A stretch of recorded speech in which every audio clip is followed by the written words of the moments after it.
Hello everyone, how are you doing? This is MD Tech here with another quick tutorial.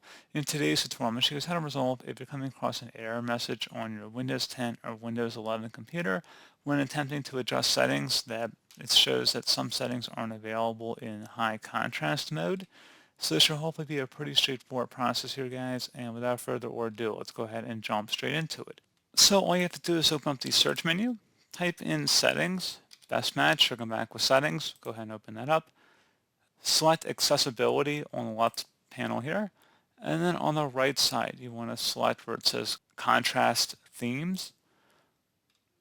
Versus contrast themes. If you have it currently set to one of various high contrast themes in your computer here, you just would click in the drop down and you would select none, and then you would select apply.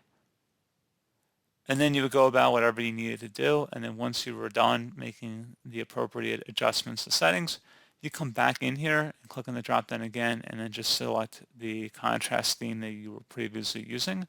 So again, pretty straightforward process here, guys. Do hope I was able to help you out, and I do look forward to catching you all in the next tutorial. Goodbye.